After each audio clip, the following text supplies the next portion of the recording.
Добар ден, почитувани, стартува магазинот за родителство за практично родителство 0+ месеци на телевизија Телма. Оваа учебна година учениците во Франција седна во клупа без своите мобилни телефони, бидејќи францускиот парламент усвои закон со кој што се забранува носењето мобилни телефони во основните училишта.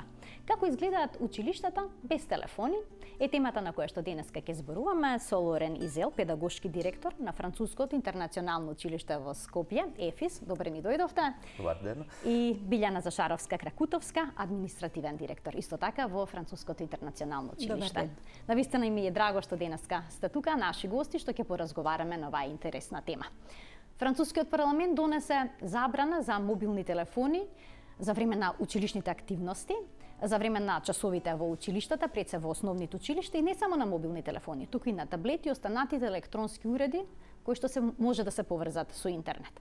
Па каква беше реакцијата на учениците во француските училишта, но и на родителите, бидејќи понекогаш и тие сакаат да бидат во контакт со своите деца? Donc la nouvelle loi qui interdit l'utilisation des portables, mais aussi des tablettes et autres instruments, n'est-ce pas, qui peuvent produire de l'Internet dans les écoles françaises, a été appliquée en France.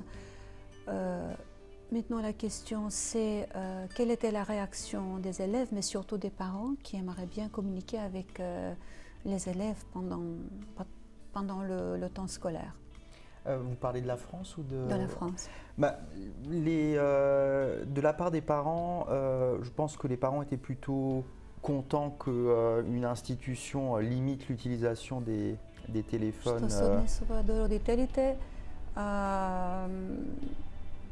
Може би имаше поголемо задоволство, бидејќи отколку незадоволство, бидејќи беа задоволни дека една институција сепак се грижи за квалитетот на наставата. Maintenant, évidemment, du côté des élèves, je pense qu'il y a eu plus de réticence parce que pour beaucoup d'adolescents, le téléphone, c'est comme un troisième bras. Што се однесува до учениците, не оделеа задоволството на родителите, бидејќи за нив во Франција употребата на мобилните телефони им е како трета рака. Alors, j'ajouterais que peut-être que la principale difficulté était de mettre en œuvre la loi concrètement dans les établissements. Но мислам дека сепак најголемиот предизвик беше законот да се почитува во училиштата. Така, дали учениците можат со себе да ги донесат мобилните телефони во училиште? Каде ги чуваат, доколку не смеат да ги внесат? И како наставниците можат да контролираат дали учениците ги почитуваат правилата? Est-ce que les élèves peuvent apporter les portables à l'école? Si oui, où est-ce qu'ils les gardent? Et comment les professeurs peuvent vérifier si la loi, c'est-à-dire le règlement qui a été instauré, est appliqué? Alors, il me semble que les élèves ont le droit d'amener l'appareil, mais que les appareils doivent être éteints sur les temps de classe. Мислам дека учениците можат да донесат мобилен телефон, но тој треба да биде исклучен за време на часовите во училиштето. Après, il est difficile sur le temps de classe, si les téléphones ne sonnent pas, on ne peut pas avoir la certitude que les téléphones sont éteints. Par contre, si un téléphone sonne, on a le droit de le confisquer. Значи, наставниците предпоставуваат дека телефоните се исклучени, но ако некој телефон зазвони, имаат право да го конфискуваат. Le plus difficile c'est plus sur ces temps d'interclasse, quand on passe d'une salle de classe à une autre, pendant les récréations, où là, mettre en œuvre la loi est plus compliqué. Значи, полесно е да се спроведе законот за време на часовите, но многу е потешко помеѓу часовите, кога има преселба од еден во друг кабинет или една во друга училна, тогаш е вистински предизвик законот да се почитува. Pardon, j'ajouterais qu'en fait, dans le décret, dans la loi, on indique que en fait, chaque établissement doit mettre en œuvre à sa manière во законот се прецизира дека секое училиште на свој начин треба да овозможи да се почитува законот. Да најде решение за да се почитува законот. Што значи дека законот не се однесува само на училишните часови, туку и на одморите, значи времето помеѓу часовите, за време на училишниот ручек исто така. Donc, la loi n'est pas seulement pendant les cours, mais aussi pendant les récréations. Est-ce que c'est valable aussi pendant la pause? Важи ли за сите училишни простории? Normalement, oui. Oui, oui. Нормално, да. Важи за сите училишни простории, за време на одморите, да. Така. Вие во Француското интернационално училиште го спроведовте овој закон од минатата година, значи малку порано од француските училишта. Каква беше реакцијата? Точно ли е дека имавте бунт кај децата од погорните оделенија, од 6 оделенија нагоре? Vous, à l'école française internationale, vous êtes allé un peu en avant. Et c'est l'année dernière, l'année scolaire qui est passée, donc vous avez introduit l'interdiction des portables à l'école. Alors, comment cela s'est passé chez vous et comment les élèves qui sont au collège ont réagi à tout cela?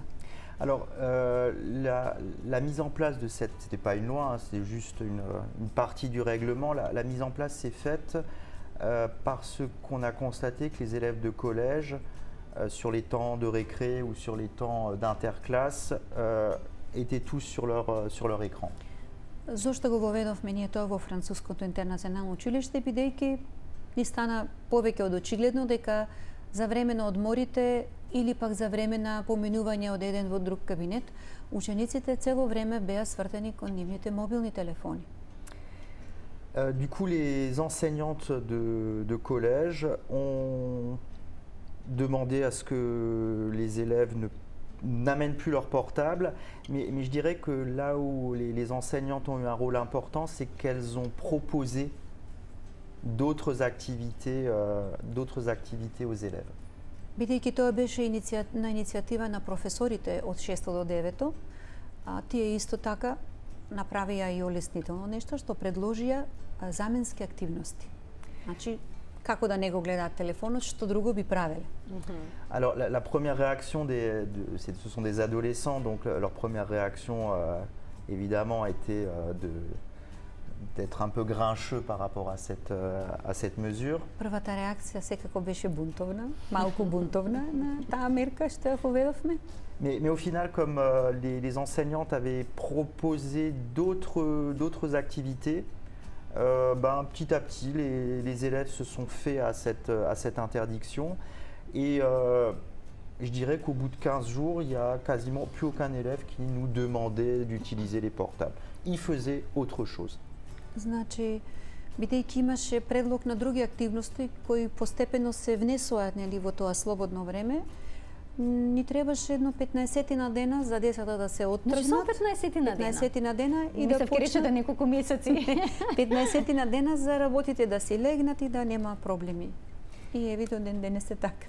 Et je dirais que le gros avantage des activités qui avaient été proposées, hein, c'était des jeux de société, c'était des jeux de cartes, c'est qu'en fait ça a permis aux élèves de collège de nouer des liens et de mieux se connaître.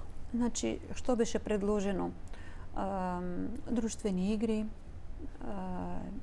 повеќе игри со карти, едукативни, и всушност приметивме дека на тој начин децата повеќе направија социјални врски меѓу себе, повеќе се дружеа. Така. Да. Тоа е една од причините поради кое што децата не дружат меѓу себе кога се постојано на мобилен телефон. А која беше целта што во Франција беше овој закон беше донесен? Дали во прашање беше јавното здравје или пак борбата против малтретирањето на учениците по пат на интернет? Тие знаат меѓусебно да се снимаат, па потоа да ги објавуваат снимките на социјални мрежи. Est-ce que vous êtes au courant,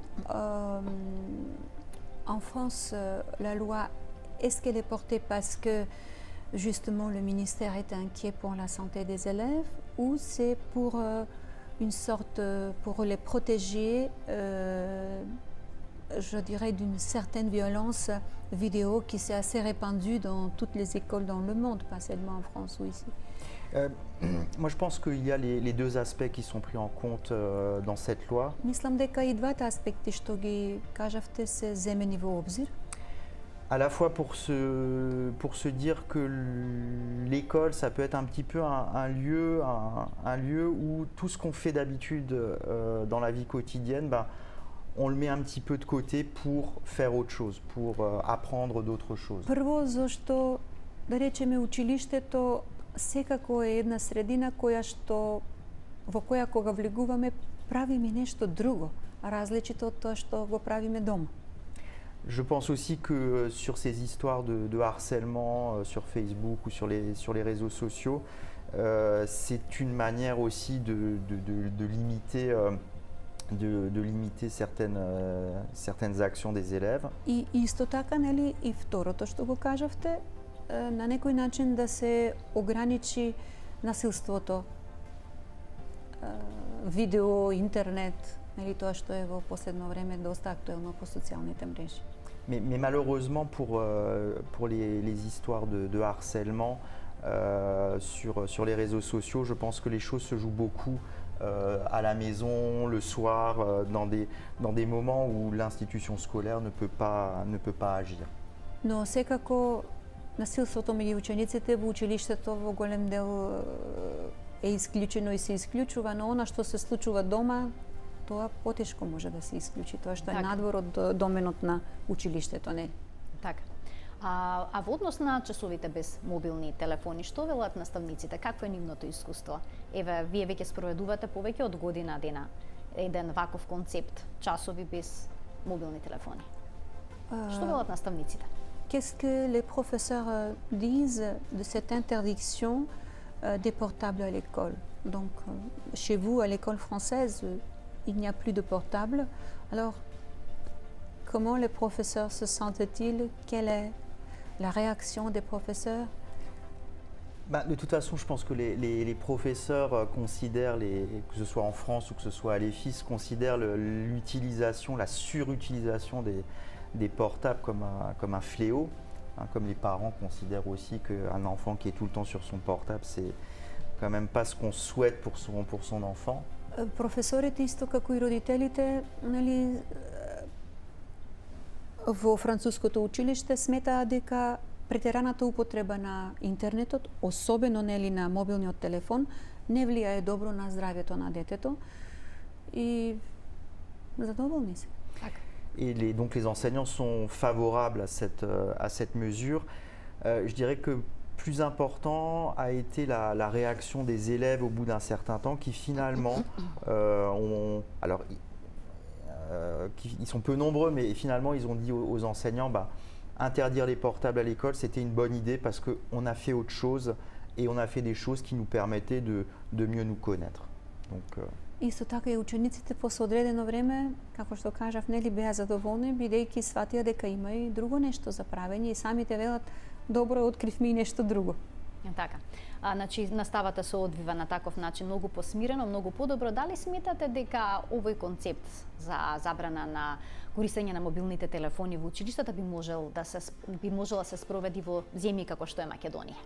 Est-ce que vous pensez que ce même concept d'interdiction des portables à l'école peut être aussi introduit et fait en Macédoine, dans les écoles en Macédoine?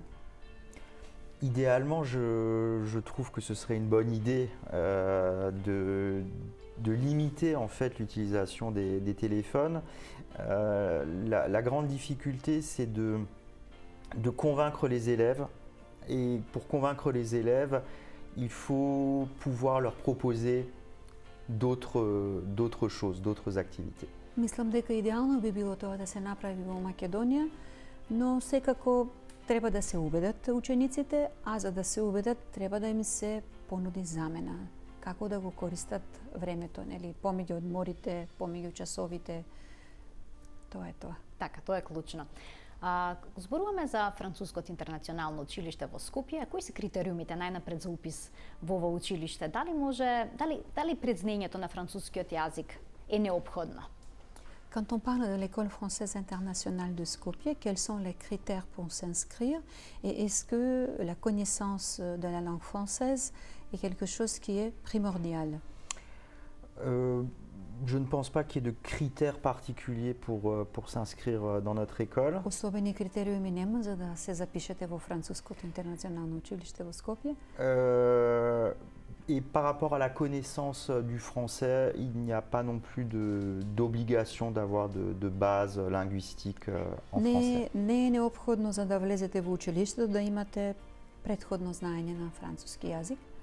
D'une part parce que lorsqu'on rentre en classe de maternelle, le langage va se construire pendant les 2 ou 3 années de classe de maternelle. Кога ученикот влегува особено во градинката, за 2-3 месеци веќе се учи еден богат вокабулар на кој детето почнува да комуницира. Et puis parce que l'école met en place aussi un programme d'aide et de soutien pour les élèves qui arrivent un petit peu plus tard dans l'établissement. А за учениците кои подоцна ќе се вклучат во основното од прво па нагоре, имаме како да кажам забрзани курсови по јазик кои овозможуваат ако не за 3 барем за 6 месеци да се постигне едно завидно ниво кое нели овозможува понатаму нормално следење на наставата. Нормално следење, да. А во однос на наставната програма, односно начинот на кој што учат децата во француските училишта, со тоа и во Француското интернационално училиште.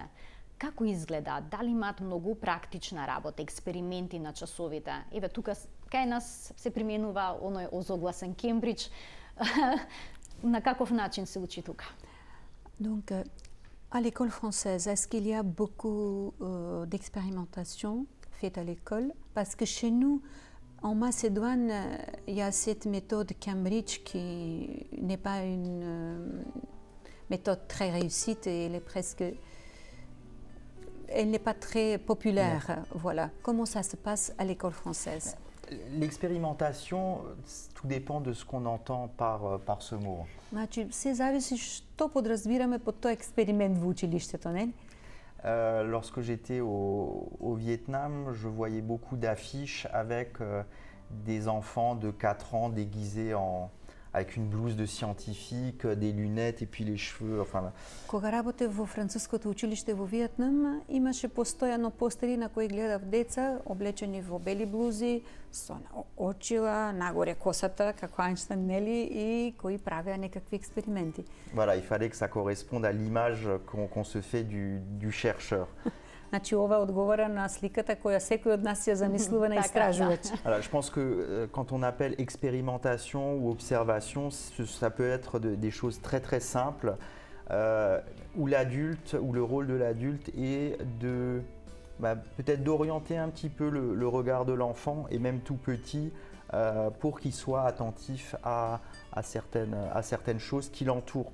Значи кога зборуваме за да се направи обид, експеримент, наблюдување, важна е улогата на возрастниот, на учителот да го насочи детето, но сето друго треба ученикот сам да го направи. Всушност искуството. Така. Voilà, ici on parle de l'enseignement des sciences à l'école primaire par exemple, les recommandations du ministère sont qu'on peut faire des sciences avec du petit matériel et faire observer, faire conclure les élèves sur un tas de choses, sur la matière, sur le monde du vivant, sur l'énergie, en mettant en place des procédés, des dispositifs très, très simples et peu coûteux. Што се однесува до основното училиште, да, може да се прават обиди, експерименти, наблюдување од доменот на жива и нежива материја. Тоа треба да бидат едноставни работи во кои ученикот ќе биде доведен сам да го направи заклучокот, значи да не му се наметнува и пак нели ќе повторам улогата на професорот треба да биде минимална. Така, поттикнувач, слушно да биде заведен. поттикнувач, а ученикот да наблюдува, сам да донесува заклучоци. Бидејќи успехот на децата, односно на луѓето, започнува од мали нозе, на која возраст веќе почнувате да ги насочувате децата во она област во која што ќе откриете дека имаат потенцијал и би можеле да бидат професионални успешни во еднина? Puisque la réussite à l'école commence dès le plus jeune âge, quand est-ce qu'à l'école française, vous commencez, je dirais, à diriger les élèves vers la matière qui les intéresse le plus? Alors ça, c'est une question qui fait débat parce que quand on est habitué à un système, par exemple au système anglo-saxon, on sent des différences. Globalement, nous, les élèves s'orientent plutôt à la fin du collège. Il y a un tronçon commun, une formation commune jusqu'à la fin du collège. Значи, кај нас во Франција, и мислам дека тука е разликата со англосаксонскиот образовен систем, децата имаат општо образование и тука некаде кон крајот на, да речеме, 8-9 оделение, полека почнува насочување, благо насочување. Така. Voilà, donc c'est à partir du lycée en fait que l'élève fera le choix du cursus plutôt scientifique, plutôt littéraire ou plutôt économique qui conduira vers ses études supérieures. Во гимназијата, почнувајќи од прва година, тука е, да речем, местото каде што ученикот ќе се насочи дали ќе оди во, да речеме, литературна област, дали ќе оди во економијата, дали ќе оди во Така, значи средните училишта се всушност тие кои што ги даваат професионалните насоки. И уште едно кратко прашање, дали и во средните училишта ќе се воведе забрана за мобилни телефони во Франција? Est-ce que donc l'interdiction d'utiliser le portable, c'est aussi valable pour les lycées en France?